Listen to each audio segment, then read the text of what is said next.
that David played, and it pleased the Lord. But you don't really care for music, do you? Hey guys, welcome to In Extra. Again, I'm joined by my co-host Kevin Montgomery. Hey, how's it going?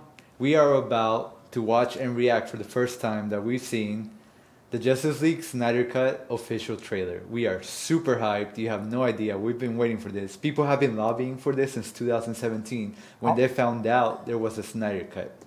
Yeah, all that hard work, all that online campaigning really paid off, and I'm really thankful that Warner Brothers is actually like going out on a limb and releasing this cut. We haven't really seen this kind of a re-release of this drastic of a re-release of a movie ever, really.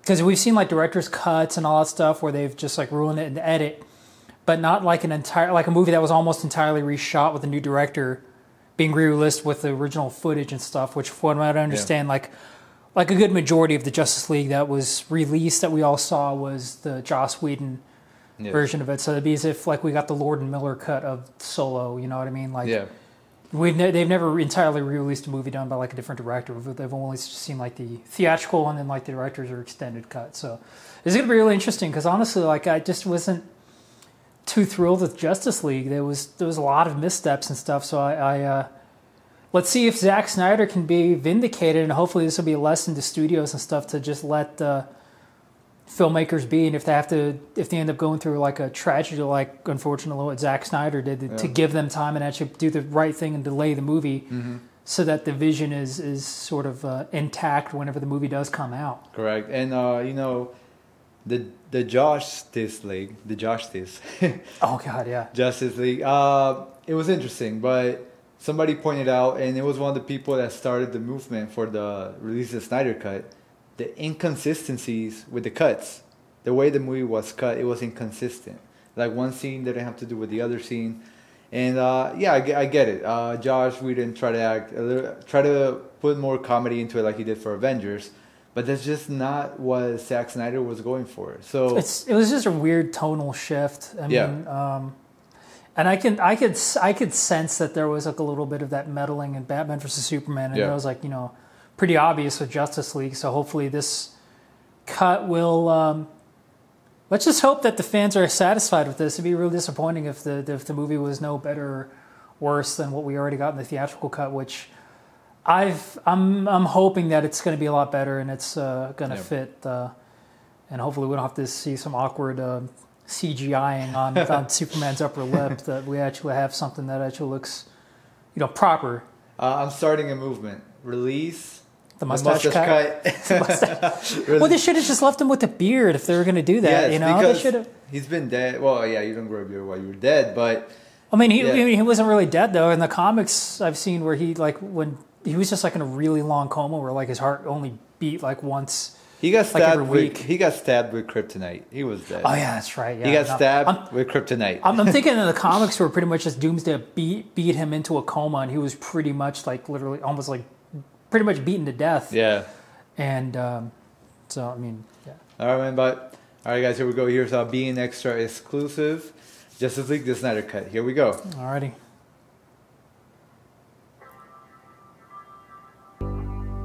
What song are they gonna use? This is Hallelujah. Ooh. Fucking Dark Side looks mean as hell. And it pleased the Lord. But Is this a dream sequence or? I don't know. Oh, it's back to the nightmare sequence from Batman vs Superman. Yes. It goes like this. And getting Watchmen vibes from this. Yes. Ooh, that music. Yeah, it's from Watchmen. Yeah, they used to. Aquaman.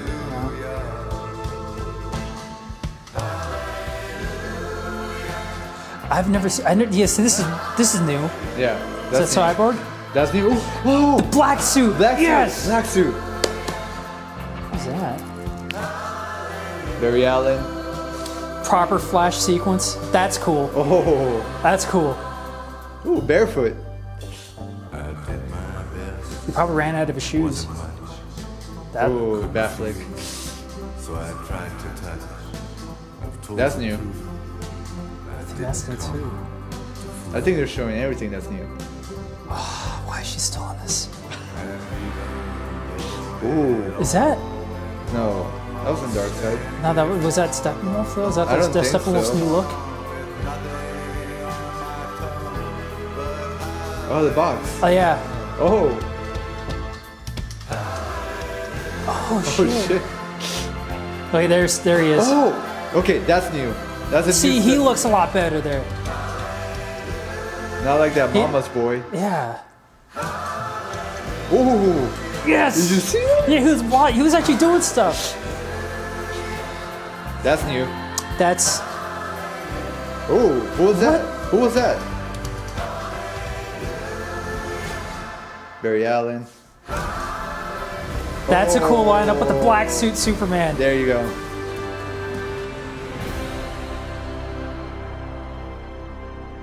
This guy's probably fought hundreds of thousands of other super beings on the other planets he's destroyed, right? And we have to assume he's won. I don't care how many demons he's fought and how many hells.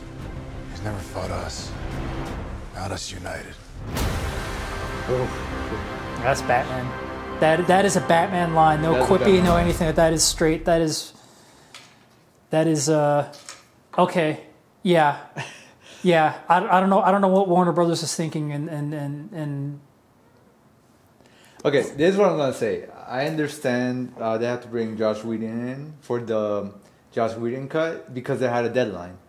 But oh my god, this is. It looks like it was really that's like a different movie. Yeah, it's a whole different movie, same actors, but you can tell the vision was very different to what we got. Everything looks very different. A lot of new scenes. It looks like everything they showed was almost new.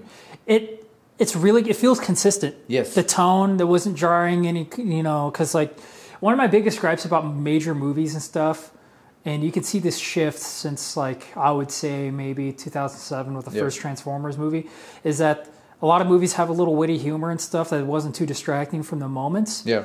But then right around that time, like it's the jokes were just too distracting and felt too inorganic, and it was just too heavy-handed. Like very few movies were able to kind of work them in and still keep the tonal shift without distracting too much for like a quick laugh break. That you get just like a nice little chuckle, like to bring levity to a scene. You know, watching a good classic movies, you probably understand. I mean, I won't go on a tangent right now, but I feel like this was in that same vein.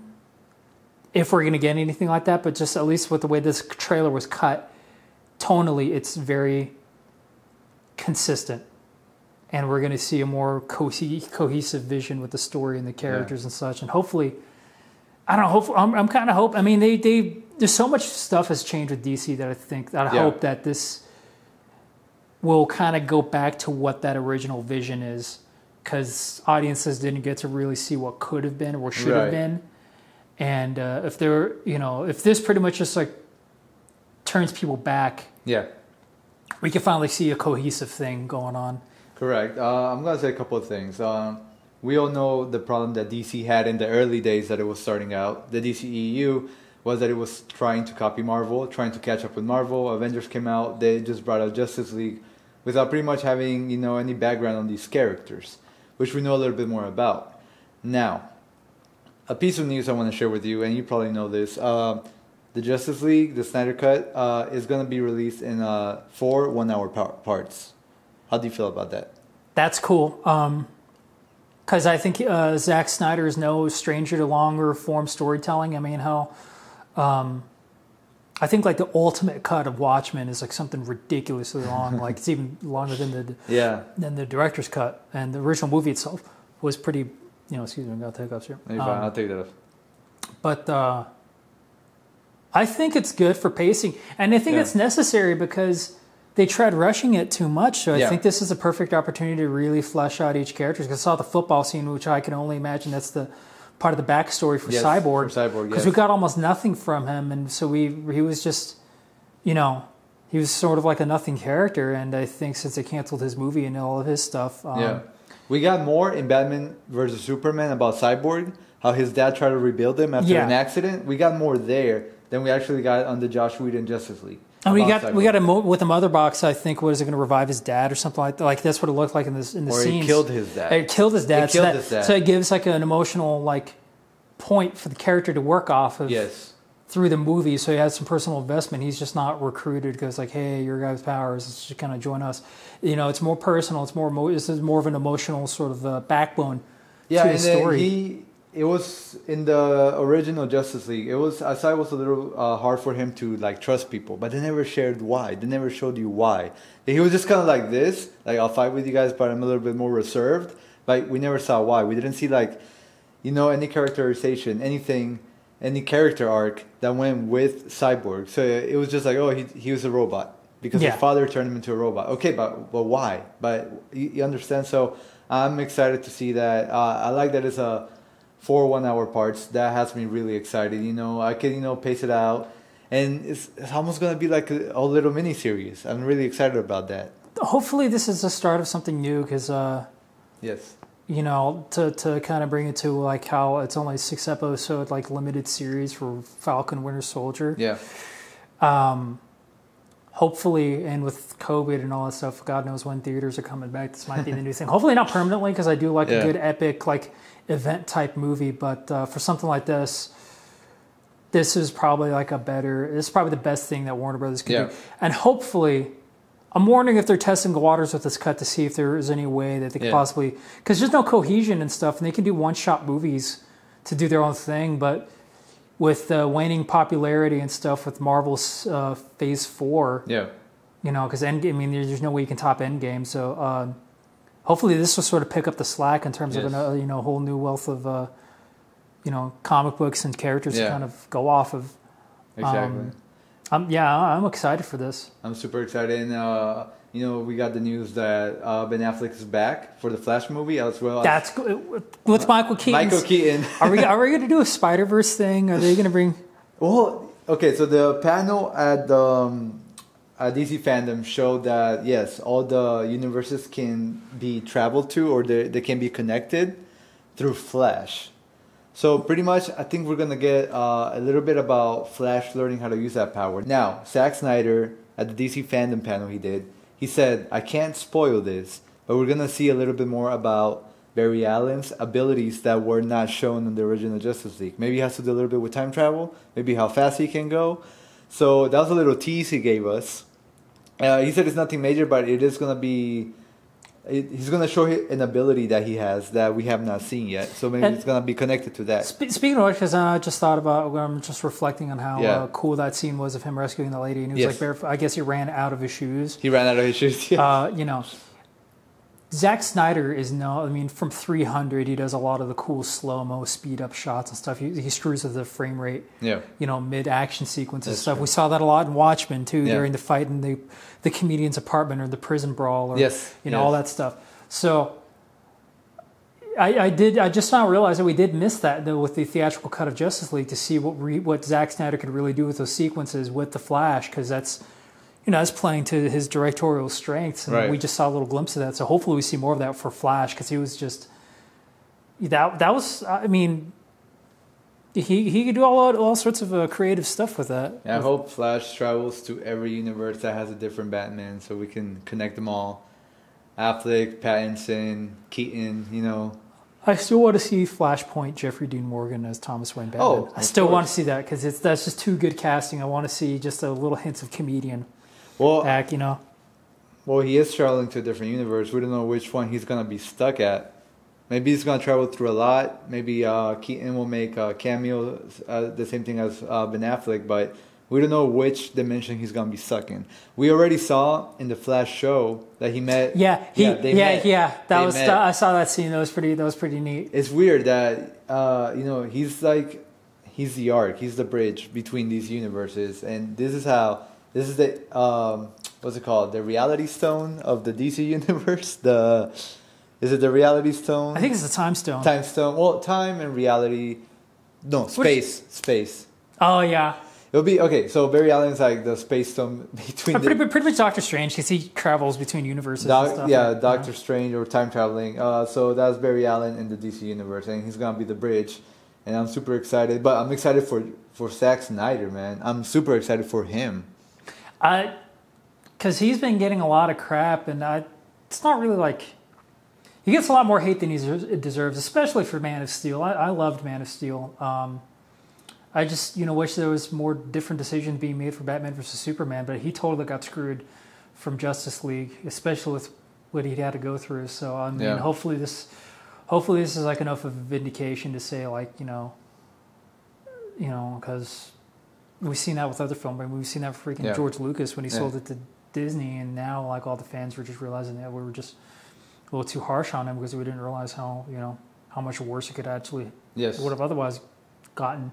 So hopefully this starts to set things straight, and hopefully this kind of gets it through the studios to see that this is Yeah, and I just gave Zack Snyder props because he did jumpstart this universe. We didn't keep everyone.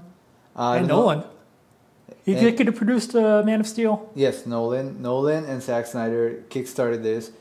Obviously, not everybody's gonna be back, but we jump forward with some people. Aquaman's jumping forward. Wonder Woman's jumping forward. Yeah, Shazam's tied to the whole thing. Kind of.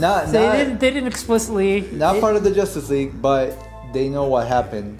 They're in the same universe. So, since they're in the same universe, it's gonna keep moving forward. Now with every character, hopefully Cyborg. He's young. He can do many more movies. He can stay ripped. But I'm super excited, dude. This has me pumped. I already got my HBO Max. I'll be ready. I gotta get mine. We got a big watch party, man. Let's do it, dude. All right, guys. For more reactions like this, don't forget to subscribe on YouTube. We are also on Apple Podcasts and Spotify, and soon on Amazon Music. But don't forget to follow, subscribe, everything if you want more content like this. We are on Facebook, we're on Instagram. I will drop the links down below. And do not forget, to subscribe for more content. See you guys for the next reaction. See ya. I did my best. It wasn't much. I couldn't feel, so I tried to touch. I've told the truth. I didn't come to fool you.